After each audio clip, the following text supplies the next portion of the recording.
Hello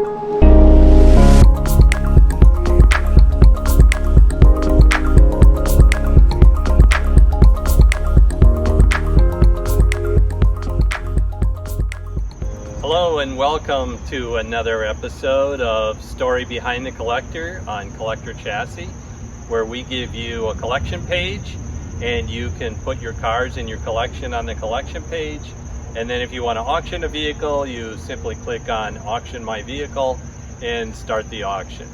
We have great collectors on the site and stories behind each collector and their cars and what make them special to them.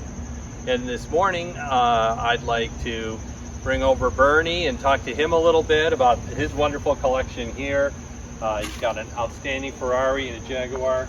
Bernie, good morning. Nice to meet you. Thank you for coming by. Tell us a little bit about yourself. Well, I'm kind of an old dude. I've been around quite some time. I've been collecting cars for, I don't know, must be about 65 years now. Mm-hmm. And I grew up in the 50s when the sports car boom was just beginning. Okay. And that's where I got hooked on sports cars.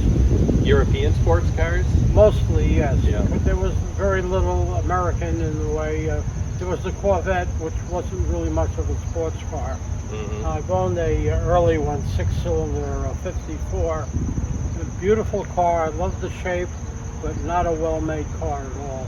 Mm-hmm. Well, I got hooked mostly on European cars because the American cars were just not good handling cars. Mm-hmm. They were hard to stop, hard to turn, and the Europeans were way ahead in the 50s and early 60s. Yeah, I could tell just by looking at this Jaguar. It's just stunning. In the Ferrari, obviously. Yeah. So. Yeah. This one's 70 years old, and this one's 50 years old, and my E-Type is 60 years old. And the E-Type's not here today. It's in the it's shop, having a minor right? repair. Okay. Minor repair.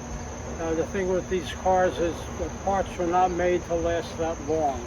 And so you're constantly repairing something. Something is going to wear out or give up. So it's a constant process to keep them running. Mm-hmm. Okay. Well, why don't we talk a little bit? You want to start with the Jaguar here? Sure. And talk about the year, make, and model, and what got you into this car, how long you've had it, okay. And what makes it special, and this maybe even here, start it up for everybody. This car here is a 1952 Jaguar Roadster, okay. Or as the British say, OTS, open two-seater. Now, they also made a convertible model of this, but this is the more lightweight. There's no door handles. There are side curtains, not roll-up windows. I have a leather dash, not a wood dash, and all that was for weight. This was the original Jaguar after the war, and their first attempt at something modern. Jaguar came out with this, and I said, my God, it's a spaceship. Yeah, and it still looks stunning today. I mean, when I first pulled up and saw this, it made me stop and just stare at it for a while. It's just, the lines are... I mean, to see it in person. Coke bottle shape. Yeah.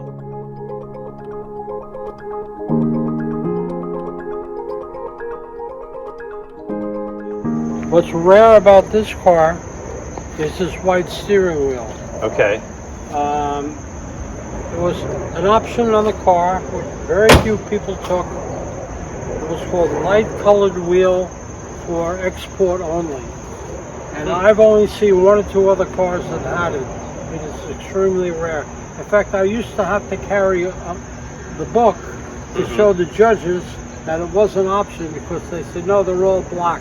And I said, look here, in the book it says they had an option. Yeah, and I think that really just brings the interior and the exterior together. That color combination is beautiful. Yes.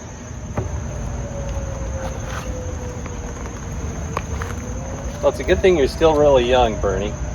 84 years old. Wow, doing great. Look at that. See what I mean? How close? Mm-hmm. Yeah. But you need a big steering wheel because you don't have power steering, that's right? It. That's it. You need a big 15-inch wheel here. Mm-hmm. And you got a big, heavy cast iron engine sitting on the front wheels. Yeah, the 6-cylinder, so the engine's probably from here to here. Yeah, very big.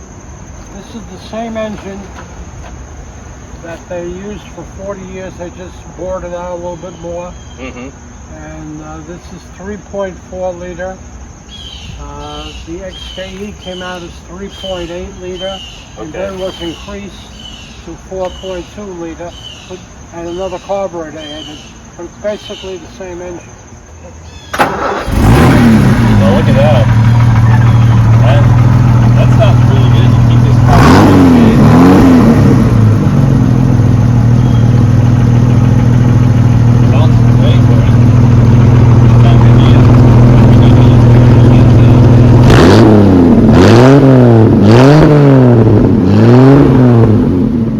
So let's talk a little bit about this absolutely stunning Ferrari that you have here. This one is my favorite. I've owned this car 43 years now, and it's kind of a family heirloom now. 43 years would make that a family heirloom, Yeah. Absolutely. It's a beautiful car.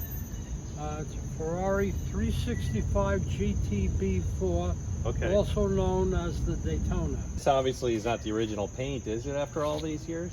This is the factory painted this car. They Okay. shipped this car back to the factory in 2012. Okay. They kept it 3 years. They refurbished it. Now, where would the factory be located? Maranello, Italy. Okay. Wow. Now, as sophisticated as this engine is, this car was originally built for racing. So you can reach everything on it. Here's your spark plugs, your distributors, there are 2 of them, oil filters, 2 of them, electronic ignition, 2 of them. Each one runs 6 cylinders times 2, making 12, the V12. Electronic ignition, and this is what year car? I just want to remind everybody. This is 72. Okay. The car was designed in 68 and first sold in 69. Okay. The car is steel. I think they only made one an alloy. Okay. They made a couple racing versions, I think, alloy, but one street version in alloy that was recently discovered in Japan, sitting all covered over dirty in a warehouse. Find. Yeah, and somebody found it. Well, this is cool. I don't know if you can see this raised here, but this is where the hood scoop is, so the cold air can come in through the top of the hood, Right. and it comes in here. But this is flush for the hood liner, and this is factory. Yes.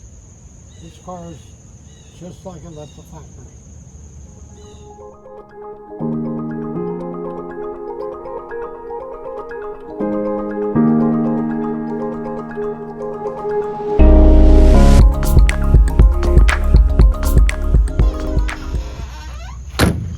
The amount of detail, whether it's a Jaguar or even a Ferrari, I mean, it's just every line has a purpose and a function. There are no screws visible on the outside of this car.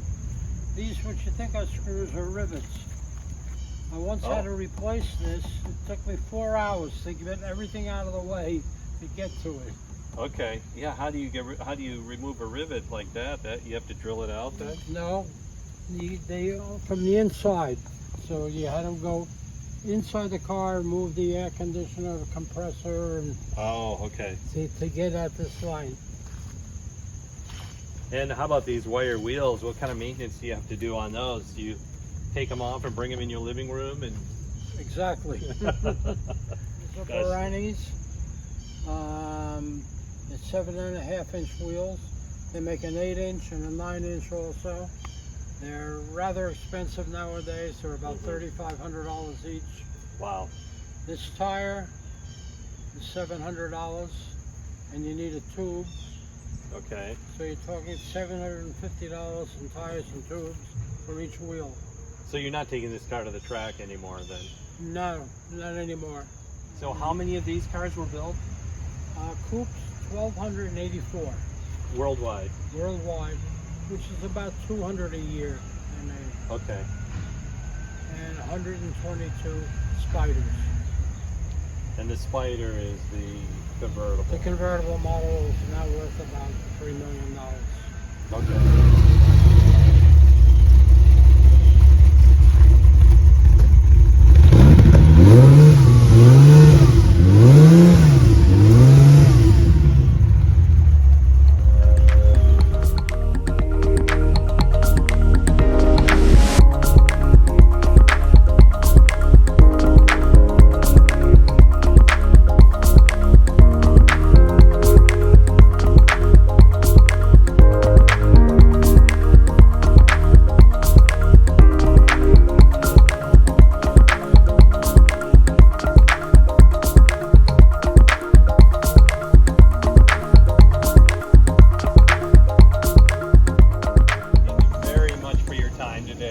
Fantastic. These cars are just absolutely stunning. Well, thank the Ferrari, the Jaguar, you're just a great taste in cars. Well, thank you for coming by and enjoying them. Absolutely, and I love the history behind each one of them. You've owned them for a long time. So are you going to be adding to your collection still? Actually, I'm reducing the collection. Okay. The older you get, the harder it is to take care of so many cars. Mm-hmm. And it takes constant amount of fiddling and replacing and working with them. Mm-hmm. I've got 3 more cars in another garage, which are in a process of being repaired or restored. And I've had a lot of cars over my lifetime, several dozen or so. Okay. And now it's time to start reducing and just enjoying. Yeah, and enjoying you do, because you take these to a lot of events and car shows. I drive them all the time because that's what they're made for. Yes, absolutely. Well, thank you very much. Enjoyed it. Thank you.